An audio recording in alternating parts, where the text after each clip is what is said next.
So Steve, I haven't seen you in a while, mate. What's the crack with yourself? How you doing, buddy? Yeah, it's been some time since Yeah. we last done something together. Some chaos on YouTube, mate. You get Busy, yourself involved in it. busy away. I haven't really had time to catch up on some of the stuff going on YouTube. To be fair, I've tried to distance myself, and come back, in a better light, if they say. I mean, but the first thing I noticed when I did come back, was that hell of a fight that Danny Christie was involved with. Whoa. Well, so the Danny Christie fight, right? So don't quote me on it because I haven't been able to keep up to date with what's actually going on in the BKFC. Danny Christie's the only person that I actually would follow now, but I feel bad about that because there's a lot of good fighters in that BKFC. But Danny Christie was in a war. I do believe he was losing the fight until he got the KO. I could be wrong about that. I've only seen the fight once. Sometimes you have to rewatch it 4 or 5 times to get a good perspective on it. But that said, he's got the heart of a lion. Danny Christie has the heart of a lion. He comes in there, it's looking at what he is now, right? He's the type of guy that no matter what stage he is in a fight, he's always got that equalizer.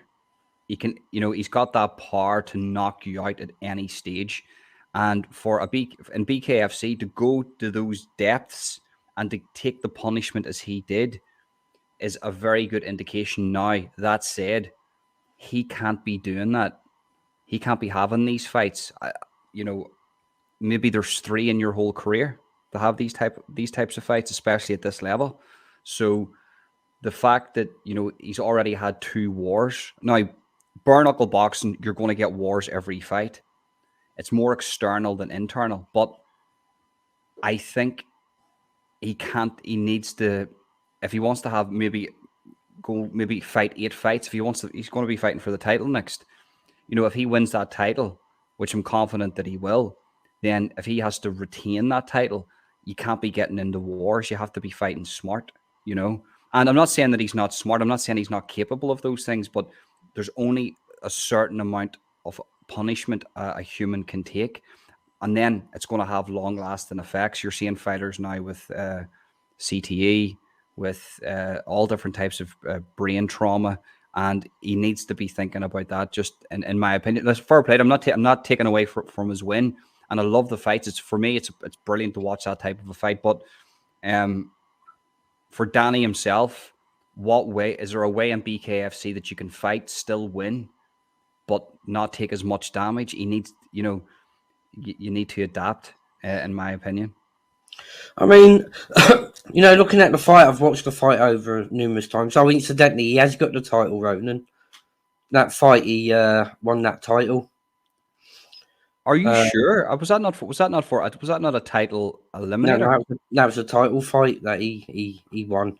Oh, sorry, I apologize. So he's the light heavyweight champion of the world in the bare-knuckle boxing FC. Yeah, in the wow, I didn't know that.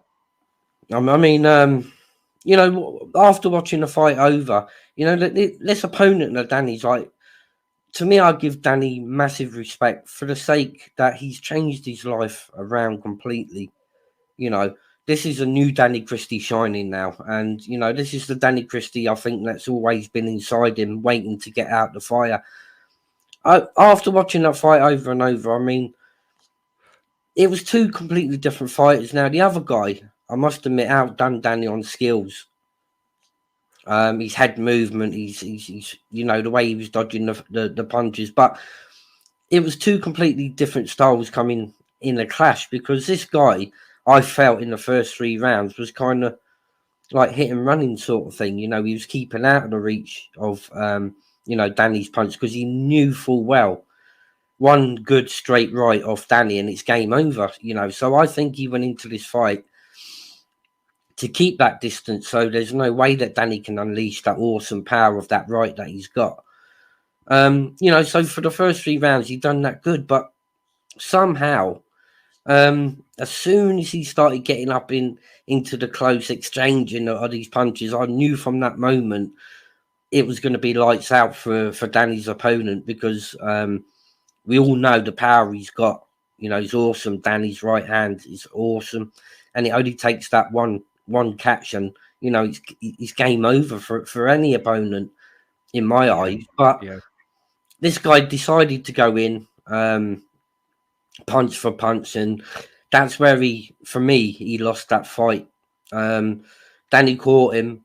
The guy got sent down. And I take nothing away from his opponent, because to be able to get back up from one of them strong, hard punches at Danny's right hand shows what heart both fighters really had. They both had heart. And then when he got up, it was game over from that, to be honest with you. Danny rushed straight in and, went for the left, right, left. I think it was left, right, and then the right. Mm-hmm. And that was game over then. There was no getting up from that one. But both opponents have got so much heart, because Danny was split wide open in the third. And that was a dangerous cut, that was. I mean, how they didn't stop it, I don't know. But that's the heart of Christie. From when you can see an injury. That's what I'm trying to say to you, Steve. I'm just looking at I'm just looking at the records here. So Anthony Holmes' BKFC record is he's 4-1. So he's had four fights and one loss, 4 wins and 1 loss. So he's quite new to BKFC. You wouldn't say that this guy is absolutely phenomenal in bare-knuckle boxing. You wouldn't say that this guy is a veteran in bare-knuckle boxing. I don't. What is Anthony Holmes? What was he before his bare-knuckle boxing debut? Was he an MMA? I don't know too much about him. Was he a wrestler in MMA? Was he Muay Thai? I heard somebody say that this guy was a wrestler. I'm not sure if he was a wrestler, because if he was a wrestler and then he had the skills, the stand-up skills, just sort of staying there with Danny Christie, props to Anthony Holmes, because that's a very hard thing to do. Most wrestlers just really just learn striking to get in, to get underneath, get the single leg, double leg, get the takedown. They really only have like an overhand right, overhand left, a few kicking skills. But I mean, yeah, he's only 4-1. I'm not. By the way, I'm not diminishing anything Danny Christie has done. By the way, because as I say, he is the light. I didn't realize that he was the light heavyweight champion. I didn't think that was for the. Let me actually just check that to make sure that. And I mean, both. I believe, I'm not sure of the history of Holmes. But they're both 38. They're both knocking on. In their years in their life, and how many times can you actually get in the ring and take that sort of punishment? So is there much left in Danny Christie as regards to how many more fearsome, awesome, destructive fights that he's got ahead of him, or is he only got 1 or 2 more fights left? And 38 he's knocking on.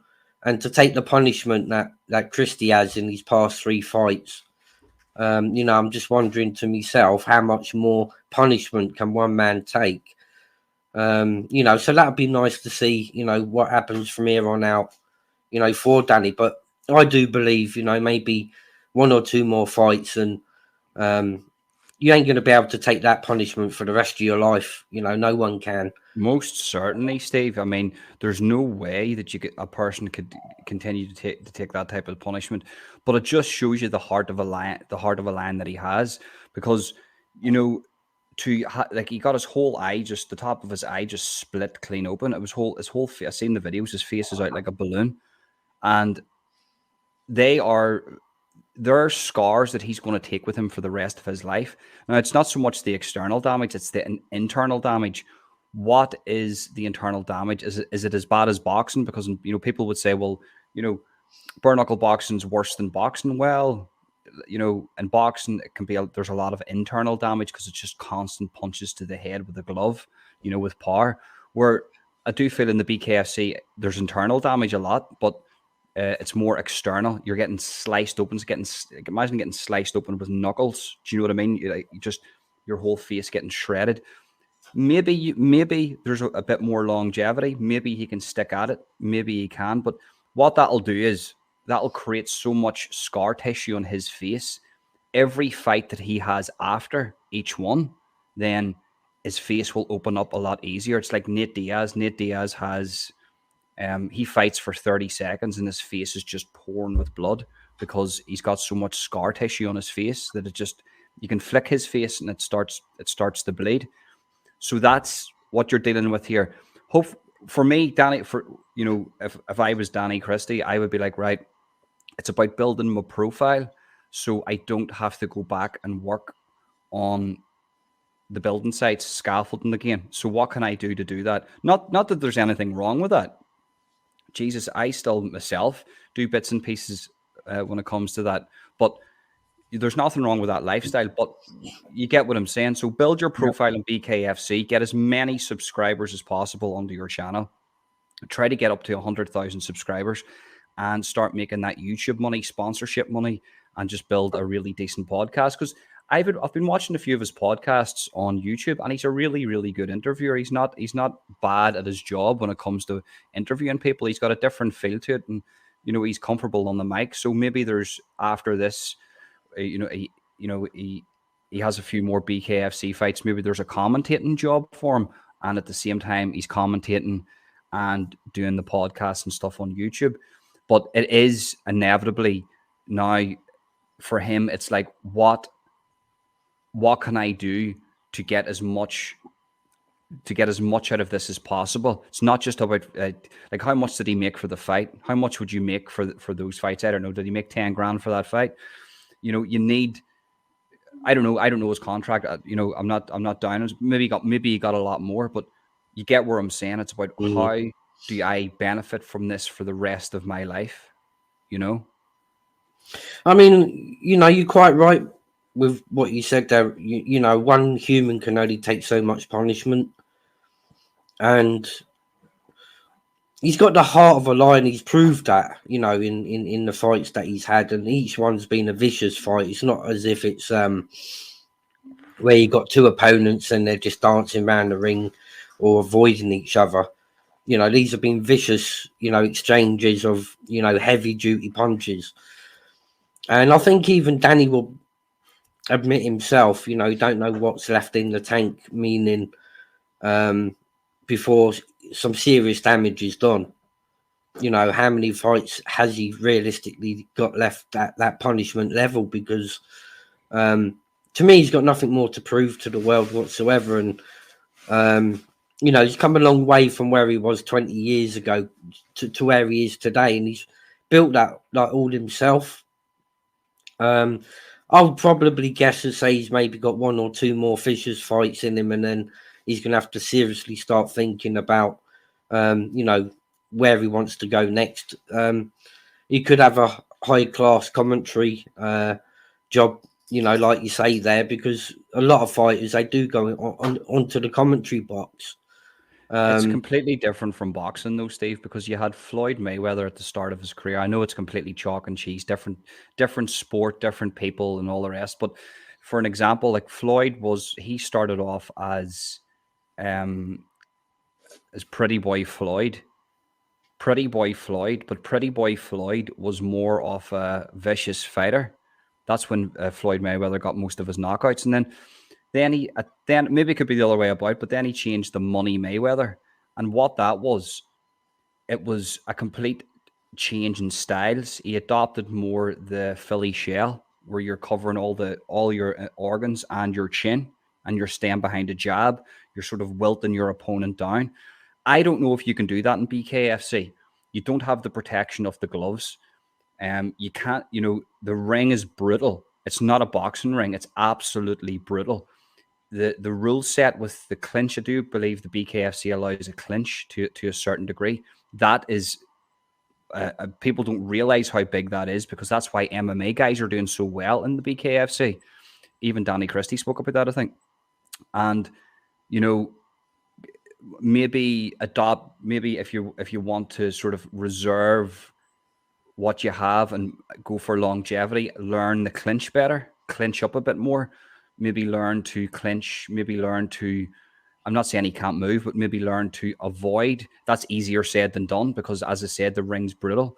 But all in all, for instance, just say he has 3 more fights in them and they're absolute scorchers of fights.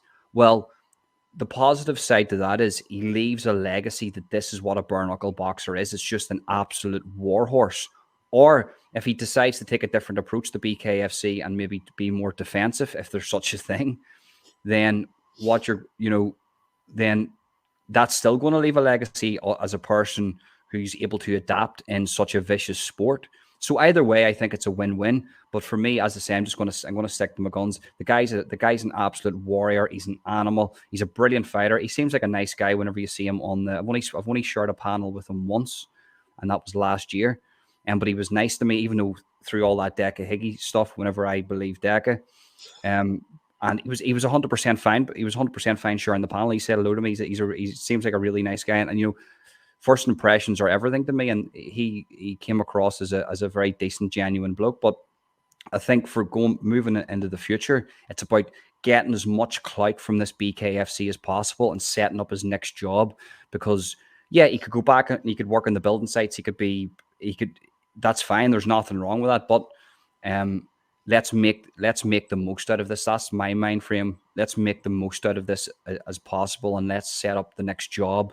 I would be setting up my job after the sport now. I would be speaking to David Fieldman right now about commentating, about other stuff, about promotions and about all other things, right now, because that these 3 fights, maybe 3 or 4 fights that he has left, they're going to come in thick and fast. And, he wants to get as much clout out of this as possible. That's just my opinion. Maybe I'm wrong.